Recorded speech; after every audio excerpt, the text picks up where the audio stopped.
Tantor Audio, a division of Recorded Books, presents The Black Sky, an alien sci-fi harem adventure by Michael Dalton, narrated by Mason Lloyd. Chapter 1. There were days I could almost forget I was trapped on an alien world. Today was one of them. If I closed my eyes a bit, the sky above me wasn't just a bit too purple, and the sun wasn't just a little bit too small. I was simply lying in the sun beside the wading pool on the balcony of my newly acquired and very large house.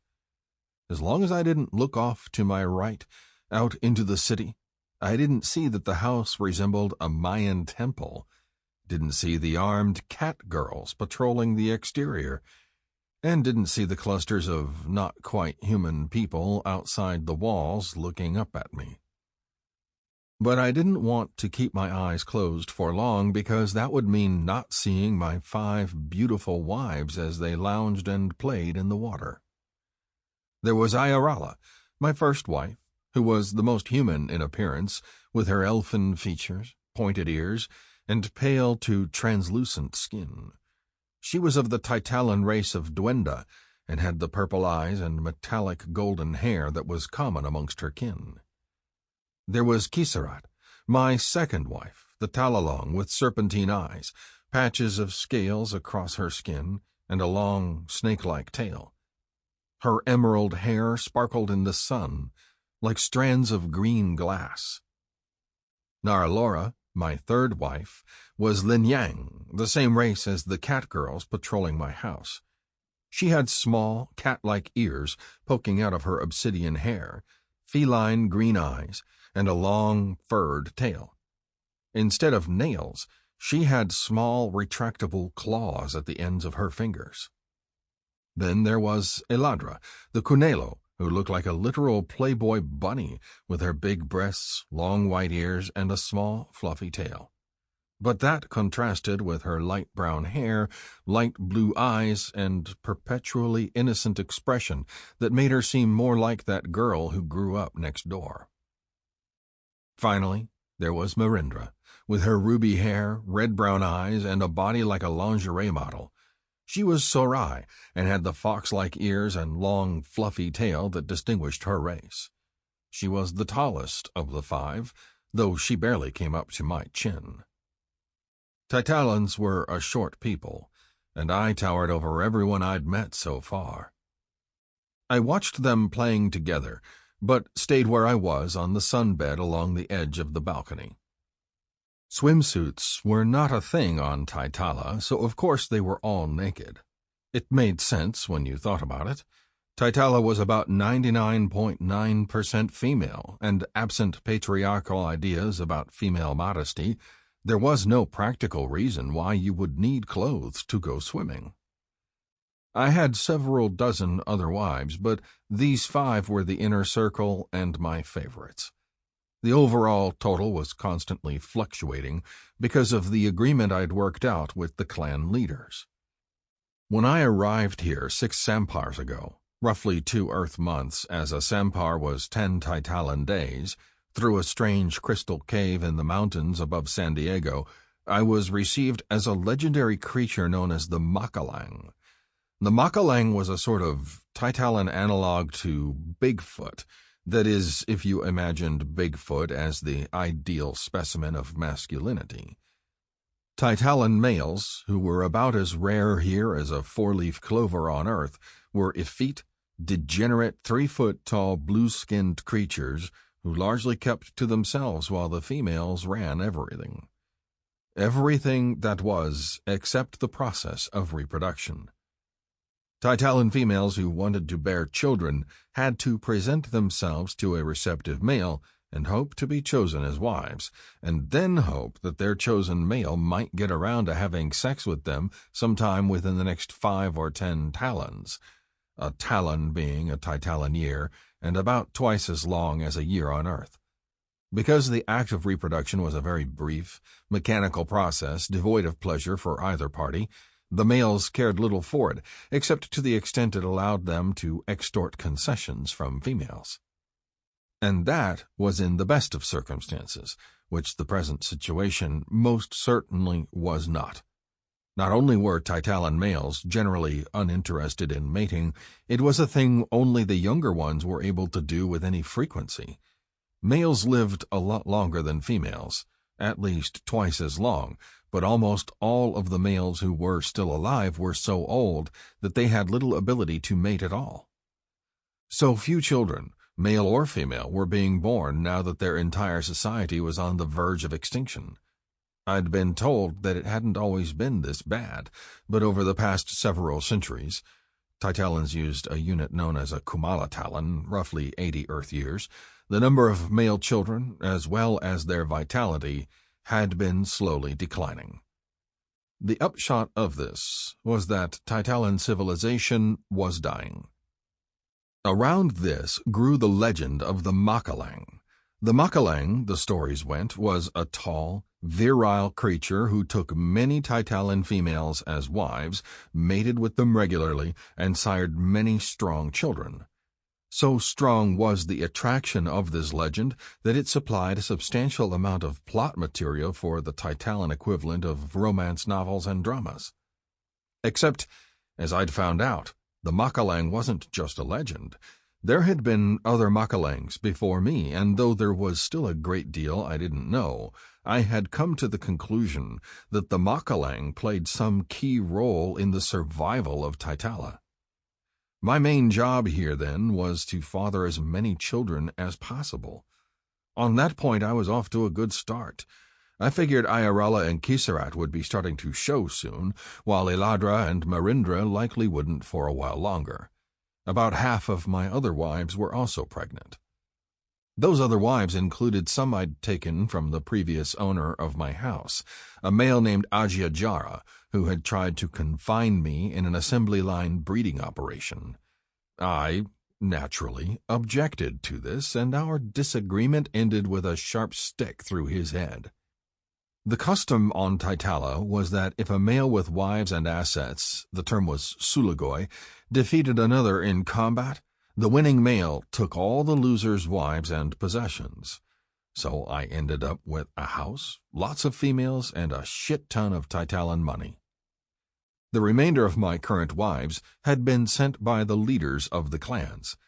I agreed to do what I could to give them children, though I insisted on keeping my wives here instead of having females come and go. Some of the pregnant ones had since returned to their clans, but as I also agreed to let them go if they wanted to, that wasn't an issue for me. It cleared out room for the next batch. There was only so much room in my house, after all. By working through the clans, I figured we could keep things fairly orderly. Though my idea worked well at first, the approach was starting to show its limitations. Once word got out that the Makalang was real and living in Fangarad, this city I now resided in, quite a lot of females were not willing to wait for the clan leaders to decide who got to mate and who didn't. Day after day, females of all 5 races were showing up outside the gate to my compound wanting to be considered as wives. That was why I had a group of Linyang guards controlling entry. Some of the guards had been Ajiajaras, others had been sent by Siriniat, the leader of the Linyang, who lived more or less next door to me in what was the wealthiest area of the city. It wasn't that I didn't sympathize with these females. It was more that the clan leaders wanted to make the most of the opportunity I presented, and they wanted to ensure that I was inclined to continue mating with their females as long as I could. So they'd been sending me the most beautiful, intelligent, and skillful girls they could find, though each clan differed in what skills they prioritized. Duenda were mostly healers and administrators, Talalang were scientists and scholars, Linyang and Sarai were fighters, and the Kunelo focused on domestic skills. Given all that, I just didn't have the bandwidth to deal with the random girls at my door. Today's crowd was the largest yet. I looked down from the balcony out across the field, seeing about 100 females of all races milling around and looking up at me as I sat by the pool. Many of them held crystal tubes to their eyes, which I knew functioned similarly to binoculars. Others held signs written in Taitalan. I didn't understand their language yet, but my wives told me they said things like, "Makalang, pick me," and "Please mate with me," and "I will be your wife." Marindra rose from the pool and walked slowly in my direction, squeezing the water out of her ruby hair and long tail. She shook herself briefly in a manner that reminded me of a wet dog, except for the way her firm breasts bounced around as she did it. She climbed onto the sunbed, straddling my legs, and I reached up to play with her damp boobs. She bent down to kiss me, then looked out toward the crowd. "They're watching. Should we give them a show?" Almost on cue, I could hear murmuring from the crowd. "No need to be mean." "I'm teasing. We should go inside. Naralora is waiting." I looked behind her. My cat girl had disappeared. "Lead the way." She stood up, taking my hand. The crowd moaned in disappointment as we went inside. I found Naralora lying in our bed. All of my 5 main wives were close and good friends, but they had certain dynamics amongst them, and Naralora and Marindra had taken to each other in a way I found intensely arousing. It was probably because both of them were deadly warriors, and they enjoyed sparring with each other and me regularly. They tended to view sparring as foreplay, so our workout sessions often ended in sex. I lay down between them, and for a little while we just kissed and fondled each other. Then the girls slid down and took turns using their mouths on me. Oral sex between males and females didn't exist on Taitala. Mating was about children, not pleasure. But once I explained how it worked on Earth, my wives all embraced it eagerly. I withstood their attentions as long as I could before pulling Marindra up to my mouth and Naralora onto my hips. She backed down onto my erection as the two of them came together above me, kissing. One of the weird things about being the Makalang was that I could sense the emotions and arousal of my wives on a visceral level as a sort of unique telepathy-empathy. I couldn't read their thoughts, but it was enough for me to understand what they were saying, even though they were speaking Taitalan, and it also allowed me to know exactly what they enjoyed in bed.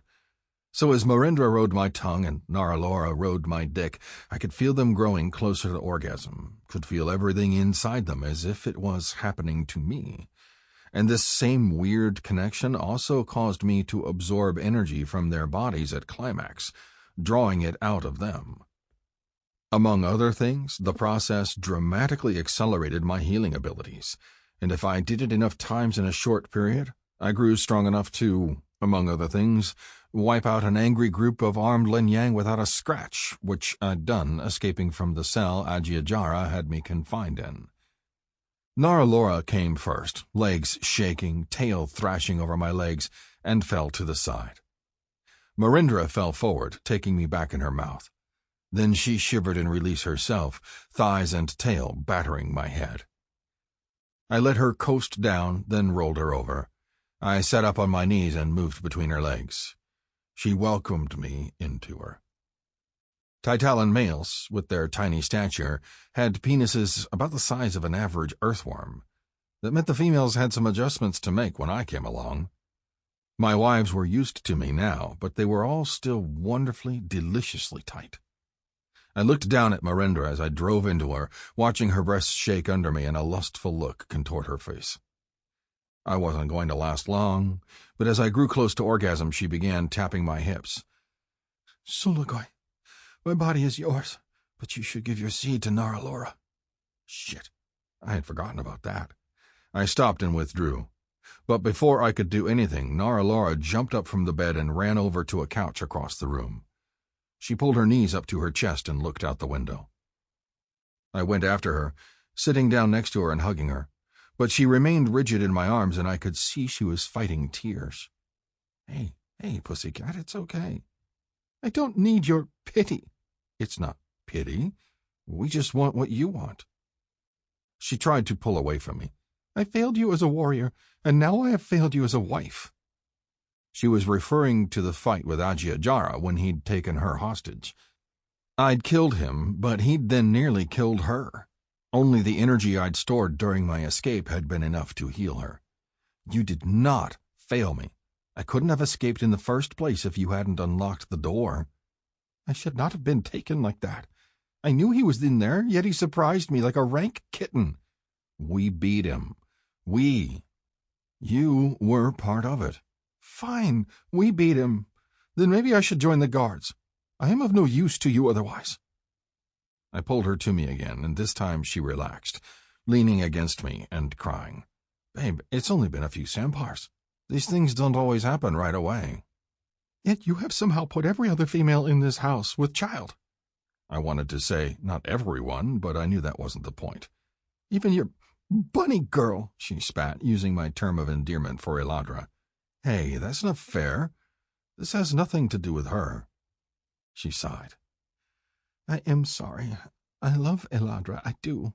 But she conceived the very night you took her for the first time. I am sure of it. Kissarat as well, and likely Marindra. Yet I have nothing, despite all the times we have mated. Marindra had come over, sitting behind me. Awasalate, if I could give this child to you to ease your anguish, I would. Naralora climbed over me to embrace Marindra. I held them both. I want you to have many strong children, Awasalate, Naralora said, using the Taitalan term for sister-wife. I just wish that for myself as well. Even one. She took my hand and put it on Marindra's stomach.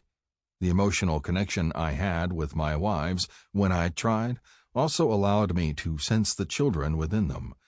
And I could sense our daughter within Marindra, a tiny little spark of Marindra and Will energy in her belly. A tiny fox girl.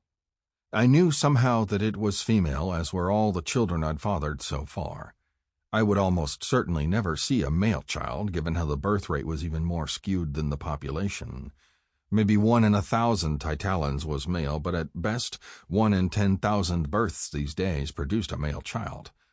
Those few females who did so were regarded as something like Super Bowl MVPs, if not national heroes. So rare was it now that most Taitalans could name every female in their clan who had birthed a male child in the last 2 Kamala talents. Naralora pulled my hand back and put it on her stomach. I'm sorry, baby, was all I could say. She sighed, then rose, taking our hands. One more try, then. We went back to bed. I finished inside her. Then we held each other, hoping. Chapter 2.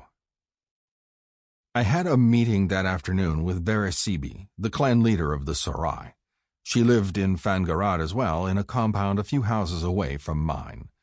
Marindra came with me, along with my 5 other Sarai wives. All of the latter had joined me since I'd killed Ajiajara. The 3 Sarai among his wives who remained with me after his death, I'd given them all the option to leave, and some did, had gotten pregnant and returned to their clan. Of the 5 new ones, 1 was now pregnant as well, but she wanted to stay with Marindra, so she was still here. Sarai were warriors, but not like the Linyang.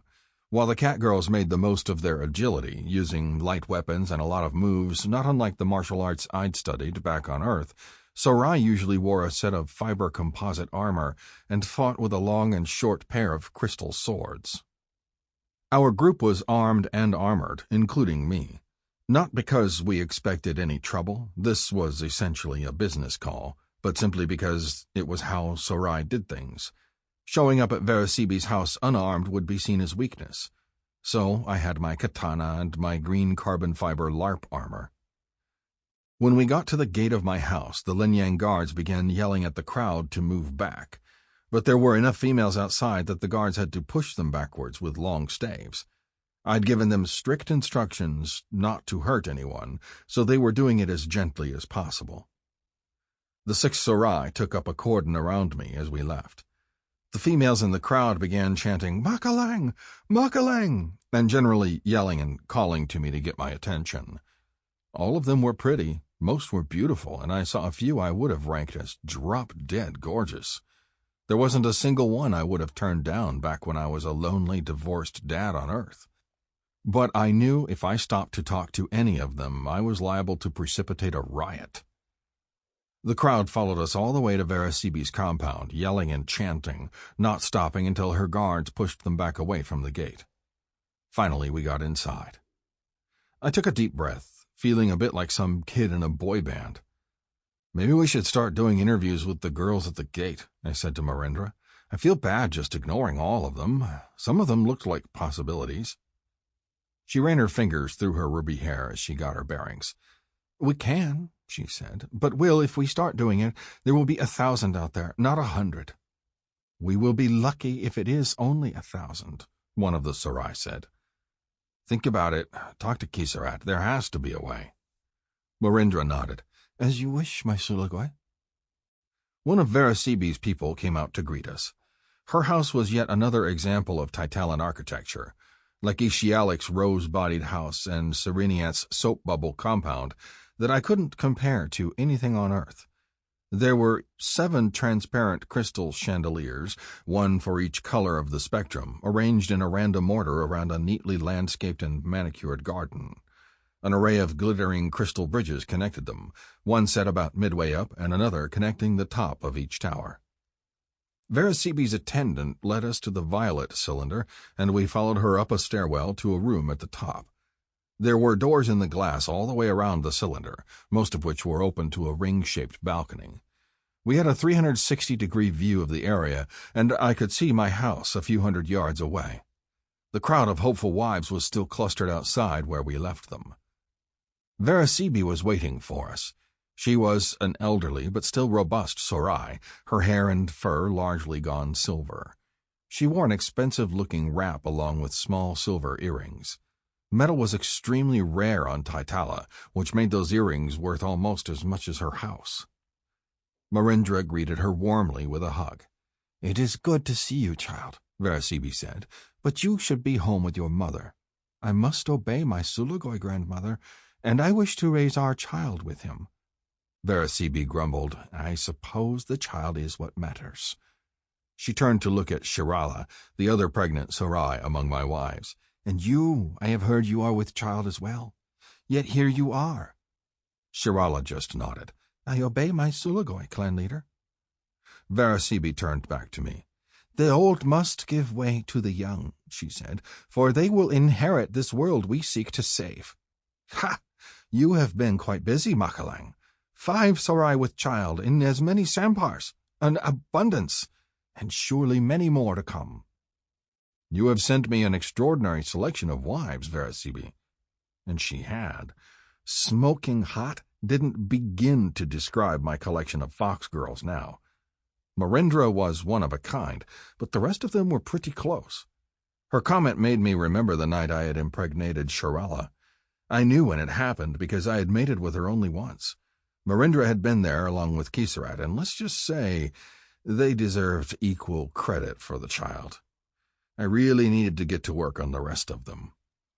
Verasibi snorted at the look on my face. "I have an eye for it in my old age," she laughed again. "Come, we have business to discuss." Verasibi and I, along with her attendant and Marindra, sat down at a table in the center of the room. My other wives remained at a distance behind us. "You're aware, of course," I said, "that there are members of the Long Claw serving as guards for my house, as well as Lianyang I took from Ajiajara, because they chose to serve me after I defeated them escaping from confinement." The Long Claw was a Lianyang mercenary group controlled by Sereniat, the Lianyang leader. "Yes, I am. I am growing concerned about the message this sends, since I am trying very hard not to show favoritism to any clan. I would like to request that the Sarai supply me with guards as well, so that there is equal representation. I have made similar requests to the Dwinda and Talalong to help balance out my household staff, which right now is dominated by Kunelo." Verasibi nodded. "Yes, of course.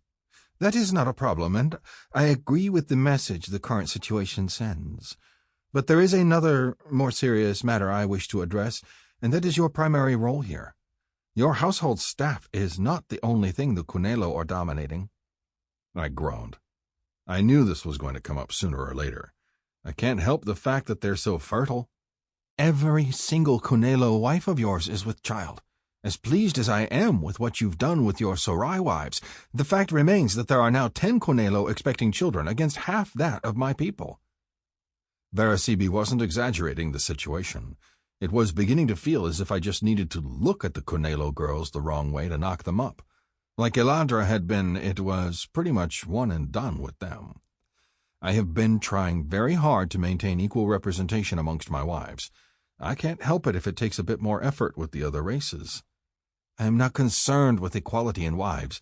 I am only concerned with equality in children. If you must adjust your wife ratios to achieve that, I expect you to do so. I have spoken to Sereniat about this, and she agrees. That didn't surprise me. The Linyang were also falling behind. Naralora was the biggest example, but several of the others had taken a while to get pregnant. I'll see what I can do, but the others won't like this, Laura Lu especially. Laura Lu was the leader of the Cunelo. I will deal with Laura Lu. All right. I don't want to cause tensions, let alone open conflict. On that, Ajiajara and I were agreed. Verasibi nodded. I will send you the guards you requested.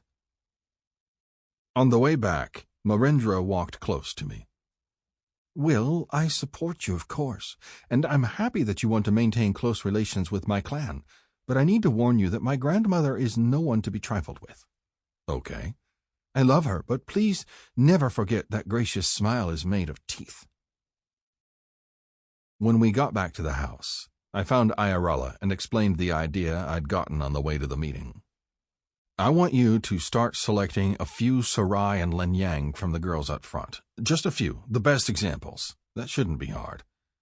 I know what you like, Will, but Marindra is right. There will be consequences if we do this.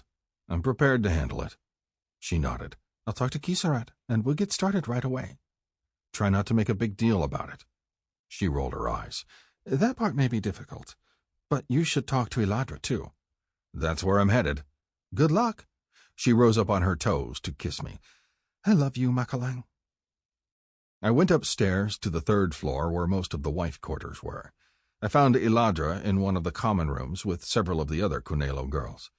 Most of my Cunelo wives were new, but one of them was Laura Lat, the Cunelo among the lone group of 5 girls I'd mated with while in captivity under Ajiajara. Laura Lat had briefly fled the house with the other girls after my escape, save Marindra, who stayed, only to be sent right back by their clan leaders. After she got pregnant, she decided to stick around. I was glad because she was one of those rare girls who were both extremely cute and extremely hot. I came up behind Eladra and hugged her. Hey, bunny girl. She leaned back and kissed me on the cheek. Hello, bunny daddy. The other girls all yelled, Bunny Daddy, after her and clustered around us, hugging me. Early on, they had turned my nickname for Eladra around as a term of endearment for me. I let myself enjoy the pressure of all the plump breasts around me. Cunelo, as a rule, were heavy-chested, as well as the feel of the half-dozen baby bunny girls I could sense in them. Then I pulled myself out, along with Eladra. I need to talk to you for a minute. I found a quiet spot in the hallway and explained my discussion with Verasibi to her. Her pretty face twisted in displeasure. That's not fair. She has a point about equality in offspring. Cunelo have always been fertile. It's just who we are. Everyone knows that. They knew that when they agreed to your plan. It's not our fault. And I told her that, but we have to do what it takes to keep everyone happy, or this could blow up very quickly. Then there's nothing for anyone. She pouted in such a terminally cute way that I wavered for a moment, but there were too many important considerations here. Eladra huffed at me. Fine.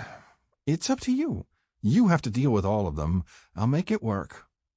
I had put her in charge of wife management, basically what passed for HR in the household, and to her credit, she had done pretty well keeping things even and equitable. It was just the Cunelo fertility that threw the numbers out of whack. Then I explained what I'd set Ayarala to do, and her eyes bulged. Will, that's going to make things crazy out there. You have to know that. I'm hoping we can manage it. Just check in with Ayarala today. Yes, my Sulagoi. She gave me a hug and a peck on the cheek, and I allowed myself a moment to play with her big breasts as she giggled against me. Then she went back to the other girls. Frankly, I needed a drink after all that, so I went over to the sitting room across the hall. Ayarala had fully stocked the place with Taitalan liquor, particularly a variety I'd discovered on my initial trip to Fangarad with Ayarala and Kisarat. Known as Sample complete. Ready to continue?